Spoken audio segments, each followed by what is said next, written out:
অবৈধ প্রধানমন্ত্রী, এরা অবৈধ। হাসিনা ওয়াজেদ প্রধানমন্ত্রী হিসেবেই ঢাকাতে শাহজালাল এয়ারপোর্টে নামবেন। স্যালুট দিয়ে নিয়ে যেতে হবে। আসসালামু আলাইকুম ভিউয়ার্স, দেশ ও দেশের বাহির থেকে যারা আমার ভিডিওটি প্লে করেছেন জানাচ্ছি আন্তরিক শুভেচ্ছা অভিনন্দন। আশা করি সবাই ভালো আছেন, সুস্থ আছেন, আলহামদুলিল্লাহ। তো ভিউয়ার্স, ফ্যাসিস্ট শেখ হাসিনার পতনের পর থেকেই পশ্চিমবঙ্গ থেকে শুভেন্দু অধিকারী শেখ হাসিনার প্রত্যাবর্তন নিয়ে বারবার হুঙ্কার দিয়েছেন। তবে সকল হুঙ্কার ব্যর্থ হলেও এবার তিনি পশ্চিমবঙ্গের নয়া মুখ্যমন্ত্রী হয়ে নতুন করে শেখ হাসিনাকে মাথা উঁচু করে ক্ষমতায় বসানোর আবারও ডিক্লারেশন করেছেন। দর্শক, এই মুহূর্তে তাহলে কি ভারত বিএনপির সাথে গোপনে আতাত করেই শেখ হাসিনাকে কামব্যাক করাচ্ছেন? বিস্তারিত সর্বশেষ আপডেট জানবো আমরা রিপোর্টের সহ। ভিডিওতে যাওয়ার আগে ছোট রিকোয়েস্ট করবো, যারা চ্যানেলটি সাবস্ক্রাইব করেননি সকল আপডেট সবার আগে জানতে অবশ্যই চ্যানেলটি সাবস্ক্রাইব করে পাশে রাখবেন। দর্শক, আসুন স্ক্রিনে। হাসিনা ওয়াজেদ বৈধ প্রধানমন্ত্রী, এরা অবৈধ। হাসিনা ওয়াজেদ প্রধানমন্ত্রী হিসেবেই ঢাকাতে শাহজালাল এয়ারপোর্টে নামবেন। স্যালুট দিয়ে নিয়ে যেতে হবে। হাসিনা কি দ্রুত বাংলাদেশে ফিরছেন? কেন সাবেক প্রধানমন্ত্রী বলছেন মাথা উঁচু করেই ফিরবেন? তাহলে কি রাজনীতির মাঠে পর্দার আড়ালে কিছু ঘটছে? এসব প্রশ্ন যখন বড় হয়ে উঠছে, তখন দেশে ফিরলে সাবেক সরকার প্রধানের সঙ্গে ইনসাফ করার বার্তাও এসেছে। রায়ের বিরুদ্ধে তাকে আবার ডিফেন্স করার সুযোগ দেওয়ার পাশাপাশি মৃত্যুদণ্ড বহাল থাকলে সেটি কার্যকরের কথাও জানিয়েছেন প্রধানমন্ত্রী তারেক রহমানের এক উপদেষ্টা। তবে কি সত্যিই ফিরছেন শেখ হাসিনা? হিন্দুস্তান টাইমসের বিস্তারিত সাক্ষাৎকার কিংবা আনন্দবাজারের সাক্ষাৎকার পড়লে পরিষ্কার যে শেখ হাসিনা একেবারে নিজ কাঁধে দায়িত্ব নিয়েছেন যে তিনি আওয়ামী লীগের রাজনীতিকে ফেরাবেন বাংলাদেশের মাটিতে। তিনি দেখছেন এখনো শত শত হাজার লাখ লাখ কর্মী এত নির্যাতন নিপীড়নের মধ্যেও আওয়ামী লীগের রাজনীতিতেই বিশ্বাস রেখেছে এবং তিনি মনে করাচ্ছেন যে আওয়ামী লীগ তো একটা আদর্শিক রাজনৈতিক দল, কাজেই আওয়ামী লীগকে একটা নিষেধাজ্ঞা দিয়ে ঠেকানো যাবে সেটা মনে করবার তিনি কোনো কারণ দেখছেন না। এবং তিনি বলছেন যে রীতিমতো যে নিষেধাজ্ঞায় আওয়ামী লীগ দমে গেলে বাংলাদেশটাই তারা স্বাধীন করতে পারতো না। 1981 সালের 17ই মে শেখ হাসিনা ভারতে দীর্ঘ নির্বাসনের জীবন ছেড়ে অবশেষে সকল নিষেধাজ্ঞার বেড়াজাল ভেঙে বাংলাদেশের রাজনীতিতে ফিরতে পেরেছিলেন। আওয়ামী লীগের রাজনীতিতে আওয়ামী লীগের নেতৃত্বে সক্রিয় ভূমিকা রাখতে 1975 সালের 15ই আগস্ট বঙ্গবন্ধুকে সপরিবারে হত্যার পর থেকেই শেখ হাসিনাকে নির্বাসনের জীবন কাটাতে হচ্ছিল ভারতের দিল্লিতেই তিনি ছিলেন। এবং 1981 সালের মে মাসের আগে বঙ্গবন্ধু কন্যা শেখ হাসিনা আর বাংলাদেশে ফিরতে পারেন নাই। 45 বছর পর আবারও যখন তিনি দিল্লিতে নির্বাসনের জীবন কাটাতে বা নির্বাসনের জীবন বেছে নিতে বাধ্য হয়েছেন, তখন ভারতের সংবাদ মাধ্যমগুলো ভীষণ গুরুত্বের সঙ্গে এবছর 17ই মে দিবসটিকে ঘিরে শেখ হাসিনার সাক্ষাৎকার নিয়েছে।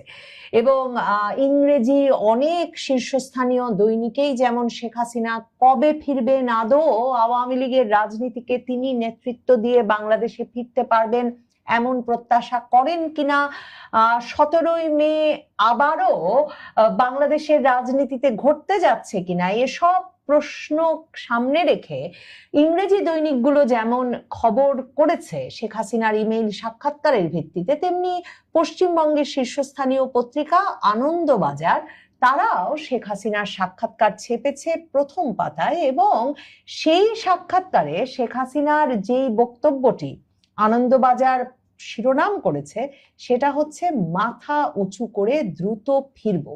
শেখ হাসিনা এই যে মাথা উঁচু করে দ্রুত ফিরবো মানে শেখ হাসিনাই ফিরবেন, শুধু আওয়ামী লীগের রাজনীতি বাংলাদেশে ফিরবে তাই নয়, এবং মাথা উঁচু করে ফিরবো এই ঘোষণাটি এ সময়ে কিভাবে দিলেন?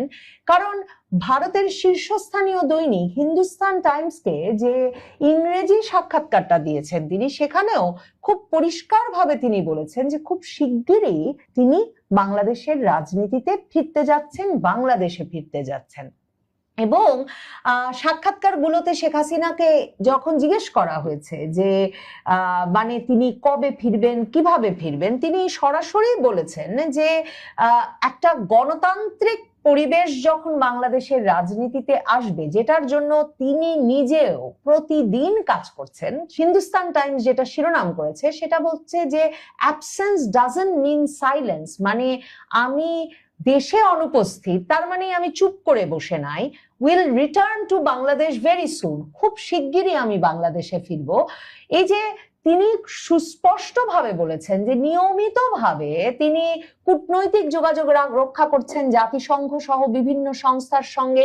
তিনি বাংলাদেশে নেতৃবৃন্দ এবং কর্মীদের সঙ্গে, তৃণমূল কর্মীদের সঙ্গে যোগাযোগ রাখছেন এবং বাংলাদেশের রাজনীতিতে ফেরার বিষয়েই, বাংলাদেশে একটা গণতান্ত্রিক প্রক্রিয়া ফিরিয়ে আনতেই প্রতিদিন তিনি কাজ করছেন। আরেকটা যেটা খুব গুরুত্বপূর্ণ বিষয় শেখ হাসিনা বলেছেন এই সাক্ষাৎকারে, এবং বলা যায় প্রথমবারের মতো, কারণ মনে রাখতে হবে গত বছরের শেষের পর শেখ হাসিনা কিন্তু ভারতীয় সংবাদ মাধ্যম বা আন্তর্জাতিক সংবাদ মাধ্যমগুলোকে আর কোনো সাক্ষাৎকার দেন নাই গত প্রায় 4-5 মাস ধরে। ফার্স্ট পোস্টের মতো ভারতের অনেক শীর্ষস্থানীয় পত্রিকা আবার সেটাকেই শিরোনাম করেছে। যেমন তারা বলছে, Sheikh Hasina warns of dark days under BNP rule, vows to return to Bangladesh very soon।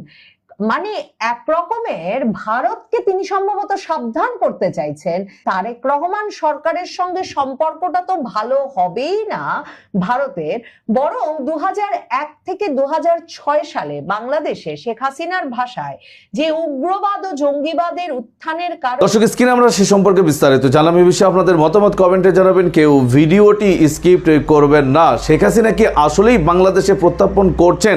হঠাৎ করে ইন্ডিয়া ও বাংলাদেশের ভিতরে এক চরম উত্তেজনা কিন্তু শেখ হাসিনাকে নিয়েই।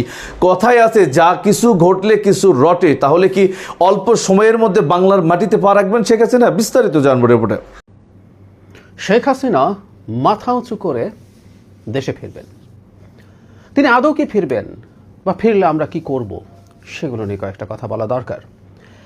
সম্প্রতি আমরা খেয়াল করেছি যে শেখ হাসিনার ইন্টারভিউ আবার পাবলিশ হচ্ছে। আবার বলছি মানে হলো, ভারতের মেইন স্ট্রিমে গত নির্বাচনের কিছুদিন আগে একবার তার সাক্ষাৎকার প্রকাশিত হয়েছে। এখন আবার দেখছি, আমি গতকালই দেখলাম হিন্দুস্তান টাইমসে হয়েছে, আনন্দবাজারে হয়েছে। সেখানে তিনি মাথা উঁচু করে ফিরে আসার কথা বলছেন। শেখ হাসিনা ফিরতে পারেন কাগজে কলমে যদি ধরে নেই, তার মাথা উঁচু আসলে আর হবে না কোনোদিন। এটা এই দেশে জনগণ জানে, খুব ভালোভাবে জানে। এমনকি আওয়ামী লীগেরও যারা অন্তত বর্বর ধরনের সমর্থক নন, তারাও শেখ হাসিনার আর মাথা উঁচু হতে পারে এটা বিশ্বাস নিশ্চয় করেন না। আওয়ামী লীগ ফিরবে কিনা সেটা আরেক আলোচনা। তিনি কি বলেছেন একটু জানি। আনন্দবাজারে যখন তার দেশে ফেরা নিয়ে জিজ্ঞেস করা, তখন তিনি বলছেন, আমাকে 19 বার হত্যার চেষ্টা করা হয়েছে। এটা একটা ন্যারেটিভ, আসলে আমরা জানি কখনো কখনো হয়েছে, কিন্তু 19 বার একটা সংখ্যা প্রতিষ্ঠিত করে ফেলা হয়েছে। 2004 সালের 21 আগস্ট গ্রেনেড হামলা করে আমার দলকে ধ্বংস করে দেওয়ার ষড়যন্ত্র হয়েছে, কিন্তু থামানো যায়নি। সৃষ্টিকর্তা যেহেতু বাঁচিয়ে রেখেছেন, আমি দ্রুতই বাংলাদেশের মাটিতে ফিরবো। এই জায়গাটা খেয়াল করি, মাথা উঁচু করে দেশের গণতান্ত্রিক পরিবেশ ফেরানোর গর্ব নিয়েই ফিরবো।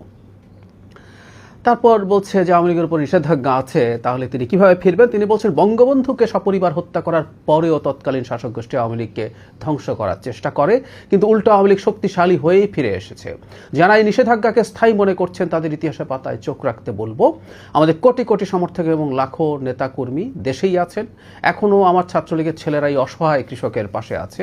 ইউনূসের নেতৃত্বাধীন অবৈধ অন্তর্বর্তী সরকার এবং সাজানো নির্বাচনের মাধ্যমে গঠিত বিএনপি সরকারের অপশাসনের বিরুদ্ধে আমাদের নেতাকর্মীরা সরব। আওয়ামী লীগ মানুষের আবেগে রয়েছে, ফলে আমাদের ফিরে আসা অনিবার্য, শুধু কিছু সময়ের ব্যাপার। আরও সংগঠিত হয়ে শক্তিশালী হয়ে ফিরব।